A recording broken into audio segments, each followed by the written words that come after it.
ನಿಮ್ಮೆಲ್ಲರಿಗೆ ನಮಸ್ಕಾರ. ನಾನು ಇವತ್ತು ನಾಮಿನೇಷನ್ ಫೈಲ್ ಮಾಡಿದ್ದೇನೆ ಮತ್ತು ಬಹುಶಃ ನಮ್ಮೆಲ್ಲ ಶಾಸಕರು ಮತ್ತು ನಮ್ಮ ನಾಯಕರು ಸೇರಿ ನನ್ನನ್ನು ಆಯ್ಕೆ ಮಾಡಿದ್ದಾರೆ. ಈಗ ಚುನಾವಣೆ 9ನೇ ತಾರೀಕಿದೆ, 18ನೇ ತಾರೀಕು ಚುನಾವಣೆ ಇದೆ. ಬಹುಶಃ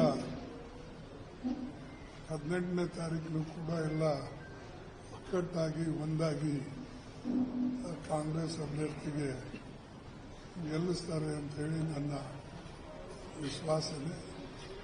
ಅದಕ್ಕೆ ನಿಮ್ಮೆಲ್ಲರ ಬೆಂಬಲನೂ ಕೂಡ ಬೇಕು. ಅದಕ್ಕೆ ನಿಮ್ಮೆಲ್ಲರಿಗೆ ಧನ್ಯವಾದ.